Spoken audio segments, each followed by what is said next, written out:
స్థానిక సంస్థలకి సంబంధించి ఎన్నికలు నిర్వహించడానికి ప్రభుత్వం సిద్ధమైంది. ముఖ్యంగా చూసుకుంటే ఏప్రిల్తో సర్పంచులకి సంబంధించి పదవీ కాలం ముగియనుంది. అయితే జనవరిలోనే ఎన్నికలు నిర్వహించడానికి ప్రణాళికలు సిద్ధం చేస్తున్నారు.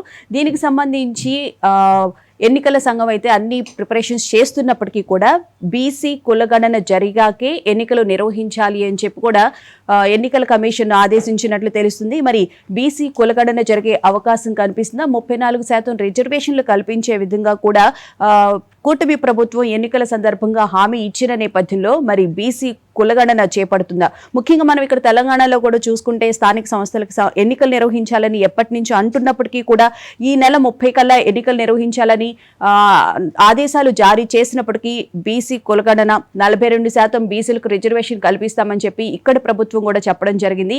మరి ఏపీలో ఎలాంటి నిర్ణయం తీసుకుంటారు? సుప్రీంకోర్టు ఆదేశాలను అనుసరించి బీసీ కులగణన అలాగే రిజర్వేషన్లకు సంబంధించి ఎస్సీ ఎస్టీ బీసీలకు సంబంధించి 50% వరకే రిజర్వేషన్లు ఉండాలి అని చెప్పి కూడా సుప్రీంకోర్టు నిర్దేశించిన నేపథ్యంలో ప్రభుత్వం ఎలాంటి చర్యలు తీసుకోబోతుంది?